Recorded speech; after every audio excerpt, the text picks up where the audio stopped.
Oke, sahabat UPEX, ketemu lagi di sesi kedua perbincangan kita dengan Kepala Madrasah Sanawiyah Negeri 1 Makassar atau dikenal dengan Madrasah Digital, Bapak Zulfikar Nur, SPDI, MPDI. Dia melapor saya, Pak Sul, saya mau pindah ke madrasah swasta saja, tidak usah ke madrasah negeri. Karena di negeri sudah digital, swasta belum. Saya bilang enggak bisa, walaupun ada di swasta. Karena ini hanya di sini adalah piloting, tapi ini kan tersebar ke swasta. Dimanapun Anda berada, karena dunianya. Dimana-mana. Jadi akhirnya itu hari guru-guru kami itu mengatakan, oh begitu Pak ya? Nah iya, walaupun ada ke swasta tetap kena Pak. Karena swasta itu bisa juga digital. Sebenarnya saya jelaskan. Mengapa saya katakan ini mudah dan bisa dilakukan? Karena sebenarnya tergantung hati dan tergantung kemauan, Pak. 3 huruf saja kuncinya, Pak. Sekolah dan madrasah bisa.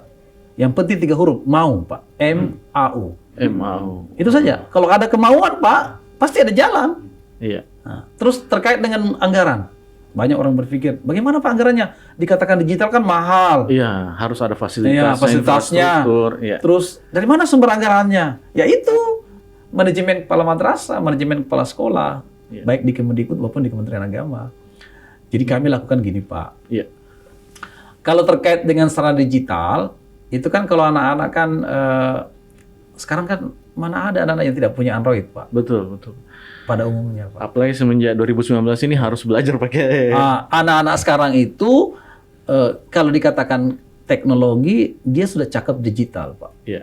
Mahir Pak. Mahir. Orang tuanya malah yang biasa. Yang perlu sekarang adalah filter digital itu. Bagaimana kita mampu mendeteksi seluruh konten-konten yang berbau negatif. Nah, itu yang perlu Pak sekarang. Jadi kami punya namanya tim polisi tablet. Jadi keamanan tablet. Jadi semuanya diantisipasi Pak. Dengan teknologi juga, jangan manual. Itu. Jadi dulu kami banyak yang berpikir ini kan saya cerita dulu MTS Negeri Goa karena kan awal mulanya dari sana. Di sana itu banyak orang tua protes ke saya, ngapain beli tablet lagi? Sementara kita punya Android kan sama Ji. Kita punya laptop, nah, itu masing-masing punya kelebihan dan kekurangan. Kalau menggunakan Android atau HP ini, ternyata ini kan nggak bisa Pak. Ini kan sudah hanya standar komunikasi Pak. Ini nggak bisa. Pertama layarnya kecil.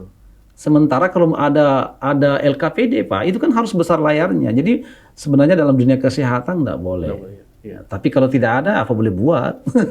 Tapi itu salah satu. Tapi kan saya harus menceritakan idealnya harus menggunakan idealnya itu yang saya lihat di luar negeri itu menggunakan tablet minimal 9 inci Pak. Dan memang itu didesain untuk mengganti buku tablet itu Pak. Iya. Itu desain untuk itu tadi sarana pembelajaran Pak. Dan di Balang-Balang alhamdulillah di MTS Negeri Goa itu alhamdulillah di sana itu saya mengatakan bahwa dengan komunikasi yang baik, padahal di sana tingkat ekonominya rendah Pak ya. Rata-ratanya itu ekonominya di sana agak rendah, tapi ternyata mereka mampu beradaptasi Pak. Dan bisa diterima Pak ya. Bisa diterima. Alhamdulillah. Tetap ada buku paketnya, tetap ada sarana digitalnya, dan tetap juga menggunakan bahan ajar digital oleh guru-gurunya. Gitu Pak. Tapi sarana itu saya serahkan ke orang tua siswa karena dia sendiri yang punya Pak, tidak disimpan di madrasah. Oh, dia bawa pulang ke rumah. Karena nanti kan tidak usah bawa HP lagi, karena kan kenapa begitu Pak? Karena dia kan akan scan Pak. Daftar hadiahnya kan sudah digital. Jadi tabletnya itu dia punya tablet, dia tinggal scan, dia terkoneksi ke humas, ke siswaan bahwa anak itu sudah ada di madrasah. Itu. Jadi di MTS itu mulai kelas 7, 8 dan 9 itu hampir 100% Pak di sana itu sudah punya tablet Pak. Jadi ketika dia punya tablet enggak bawa lagi HP Pak. Jadi HP-nya itu banyak sih ada orang tua siswa dia oper Pak. Jadi dia oper HP-nya ganti dengan tablet. Gitu dia oper. Karena begitu mereka semangat ingin menciptakan pembelajaran digital. Itu Pak yang terjadi di madrasah. Kayaknya kalau saya dengar Pak, saya pengen kembali sekolah. Kalau saya ingat dulu bawa ke sekolah itu kita bawa ransel besar Pak, buku tebal, berat. wajar kalau kita punya pundak biasa tebal-tebal. Ya itu yang harus dipikirkan Pak. Dan kenapa bukan direkomendasikan laptop Pak? Karena laptop itu banyak rempong Pak, banyak kabel-kabelnya. Betul, banyak. Yang kedua berat. Yang kedua dia masih butuh tautan Pak. Betul. Dan untuk membuka buku-buku masih terbatas. Iya. Artinya memang dirancang laptop kan bukan untuk pembelajaran digital. Kalau tablet Pak, pertama simpel. Yang kedua gampang. Kemudian dia punya, kalau dudukannya itu kan paling harganya 15.000 sampai 40.000 di Bintang ada. Itu dudukannya. Jadi tinggal pajang dia, buku paketnya ada resumenya, mereka anak-anak belajar dengan tenang. Iya Pak. Gitu, Pak. Kalau tadi kita bincang-bincang sebelum masuk ke studio, sebenarnya bukan cuma proses pembelajaran saja yang didigitalkan Pak, tetapi hampir semua ekosistem di sekolah sudah digital, termasuk belanja di kantin dan mungkin bisa dijelaskan itu Pak. Jadi itu jadi awalnya itu adalah hanya pembelajaran fokusnya, tapi di perjalanan mengalami perkembangan. Jadi dulu di MTS Negeri Goa namanya bukan Madrasah Digital Pak, dia adalah pembelajaran digital. Pembelajaran digital siap saji.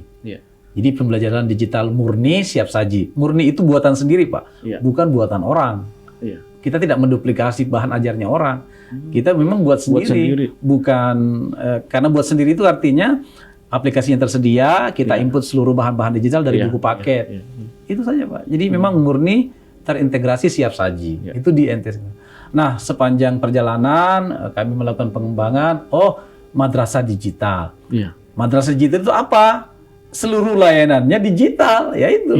Tidak boleh dikatakan madrasah digital kalau hanya pembelajarannya saja. Jadi itu Pak. Jadi madrasah digital itu mulai dari layanan tamu digital, bimbingan konseling digital, kemudian library digital, perpustakaan digital, laboratorium digital, pembelajaran digital siap saji, kemudian itu layanan kantin digital. Jadi belanja di sana pun serba digital. Tidak ada lagi uang tunai Pak. Tidak ada, karena ketika ada uang tunai kerawanannya muncul, hilang uangnya dan sebagainya. Kalau dia non tunai kan debit kreditnya kan yang mengatur bank. Dia kan punya buku Pak, buku rekening. Jadi orang tua siswa itu masukkan uang sakunya ke rekening saja. Misalnya 10.000 per hari berarti 300.000 per bulan. Masukkan saja ke rekeningnya. Anak tarik sendiri melalui belanja lewat kar di madrasah atau di sekolah. Itu salah satu cara untuk efisiensi terhadap pengolahan manajemen, pengembangan pengolahan koperasi dan kantin di madrasah. Dan setelah menerapkan sistem digital, bagaimana evaluasi kualitas pendidikannya Pak setelah? Sebenarnya kalau ini kami sedang teliti, jadi ada guru kami yang meneliti namanya Ibu Nur Wahidah Jamaluddin itu meneliti tentang bagaimana penggunaan autoplay terhadap kualitas pendidikan. Karena autoplay itu yang pada umumnya yang sering kami pakai adalah aplikasi autoplay. Walaupun sebenarnya ada yang dikembangkan sekarang di Kementerian Agama namanya aplikasi LMS yang namanya Alif untuk mata pelajaran matematika. Tapi kami akan kolaborasikan, guru sekarang kan cerdas-cerdas semua. Guru-guru tidak seperti dulu lagi. Guru-guru milenial. Guru milenial sekarang itu kalau memang tidak dikasih tantangan seperti itu, mereka tidak berpikir tingkat tinggi Pak. Karena sekarang ini anak-anak Indonesia, mereka sebenarnya kreatif Pak. Mereka sebenarnya inovatif Pak. Justru mereka kreatif dan inovasi dibutuhkan kemampuan intelijensi tingkat tinggi. Jadi sekarang anak-anak kita itu coba lihat Pak. Bayangkan kemarin kan ada anak madrasah yang mampu menembus yang di keamanan Amerika itu bisa menembus itu Pak, menembus menggunakan IT. Pentagon. Pentagon. Pertahanan mereka. Itu satu bukti bahwa siapapun orang punya kemampuan Pak, nggak boleh dipandang ente. Guru-guru kita ini hebat Pak, cuma tidak berani. Itu. Jadi guru-guru harus diberi kepercayaan bahwa mereka mampu untuk melakukan perubahan. Jadi sekarang saya ingin singgung, mungkin ada di antara yang lain ada penasaran. Gimana cara pengelolaannya? Kan butuh anggaran. Betul. Ini yang salah satu masalah. Saya tidak ada anggaran suplemen Pak, selain BOS Pak. Kami tidak punya anggaran untuk multimedia, tidak punya anggaran untuk digital, tidak ada Pak. Ternyata Pak, Kami hanya gunakan manajemen pengelolaan anggaran efektif dan efisien. Dan cukup Pak. Itu. Dan cukup. Contoh misalnya, contoh saya kasih contoh saja. MTS Negeri 1 Kota Makassar misalnya punya dana operasional ATK misalnya ya, itu sekitar 200 juta Pak misalnya. Per tahun. Berarti rata-rata sekitar kurang lebih 15 juta untuk operasional. Karena kita sudah menggunakan sistem paperless, tidak menggunakan kertas lagi, spidol lagi. Anggarannya dialihkan ke situ. Spidol kan nggak usah, karena kan ada nih Pak, kita elektronik Pak. Jadi nggak usah cari spidol lagi Pak, papan tulis lagi langsung di layar bisa.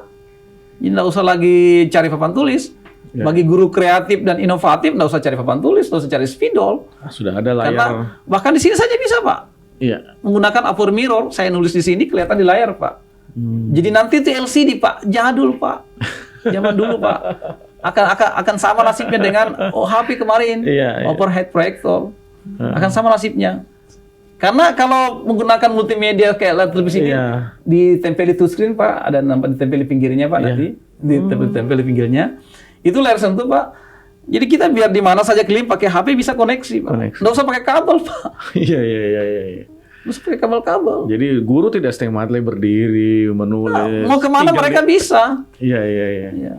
Itu dia menggunakan namanya Upper Mirror. Jadi koneksi jaringan, koneksi internet, koneksi antara laptop, HP dan multimedia. Itu. Jadi tapi ini ada standarnya Pak dalam dunia pembelajaran yang saya lakukan itu minimal 65 inci. 65 inci. Iya. Nggak bisa. Nggak boleh kalau kecil gini Pak, karena kan dihadapi oleh 32 siswa. Nggak bisa kan. Dia harus standar Pak untuk layanan kelas. Ini yang menarik Pak. Kalau kemarin pada masa pandemi kan pembelajaran sistem digital di rumah. Kalau sistem di madrasah gimana Pak? Tetap hadir di sekolah, sebelum pandemi maksud saya, hadir di sekolah tetapi semuanya serba digital atau dikombinasikan? Kan makna digital itu adalah penggunaan teknologi sebenarnya. Jadi kemarin itu kan tetap kita ikuti rambu-rambu dan aturan pemerintah. Jadi kemarin itu kita belajar, anak-anak itu belajar ikuti prosedur dan itu ikuti aturan. Dia menggunakan online full. Jadi ada di rumahnya, gurunya ngajar di madrasah. Itu dulu. Jadi sebenarnya dengan program digital kemarin dengan ada pandemi itu terbantu sekali kita. Karena tidak kaget lagi Pak. Sudah siap. Sudah biasa. Iya. Apalagi menggunakan pembelajaran blended ya. Sebagian ada di sekarang kan sebagian ada di madrasah, sebagian ada di rumah. Namanya blended learning. Jadi itu kalau nggak menggunakan teknologi Pak nggak bisa. Jadi memang sekarang Pak jawabannya adalah itu tadi saya katakan bahwa jika sekiranya kami punya dana ATK 200 juta, saya simpan tinggal 50 juta. 150 juta itu saya alihkan digital, Pak. Saya alihkan ke jaringan, saya alihkan ke listrik, Pak. Saya alihkan ke sarana digital multimedia. Jadi saya beli Android TV, Pak ya. Nggak boleh lebih sembarang, Pak. Harus Android karena dia harus menyimpan data. Kemudian bisa koneksi dengan... kita pasangi touchscreen, Pak. Kenapa saya pasangin touchscreen? Karena kalau yang langsung kan kalau misalnya yang sekitar 100 inci itu kan mahal, Pak. Tapi saya rakit sendiri, Pak. Jadi saya kombinasikan, saya cari. Oh, dirakit sendiri, Pak? Bukan rakit, maksud saya dicari efektivitasnya, Pak. Maksudnya saya kami beli Android TV yang ukuran 65 inci, kemudian saya pesan di Jakarta, touchscreen-nya, lalu saya pasangin sendiri. Saya pasang sendiri. Jadi kena murah, Pak. Kena murah. Wah. Ya. Ada lagi, Pak, yang lebih murah, Pak.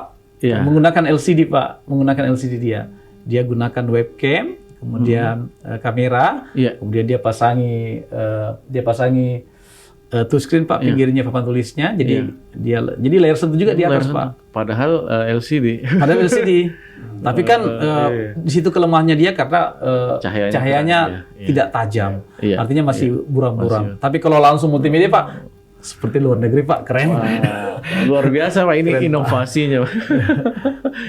Itu yang membuat kami semangat, Pak, mengelola pendidikan karena dengan mudahnya. Kemudian enak sekali, Pak, update terbaru, browsing perkembangan pendidikan, kemudian berbagi bahan ajar digital di seluruh Indonesia mudah, Pak, karena kan tinggal kirim, Pak. Betul. Hasil tinggal kirim, orang mudah. Jadi orang ngajar itu di sana gurunya yang ada. Jadi guru yang ada di Jakarta, guru yang ada di Sumatera, guru yang ada di Bali bisa saja kan berbagi Pak. Tinggal kirim saja. Saya punya bahan ajar di sini gini. Dan sudah tidak ada batasan-batasan wilayah lagi kalau masalah kualitas. Di seluruh Indonesia bisa saja merata. Iya. Itu. Apa Jadi, yang dipelajari di Jakarta bisa langsung juga bisa dipelajari. Pak, karena sekarang kan ada grup kompetisi Pak, guru-guru kreatif, guru-guru inovatif, guru-guru yang mau maju dan berkembang itu punya. Dan ini kayaknya Pak yang membuat Madrasah Sanawiyah 1, MTSN 1 ini diminati oleh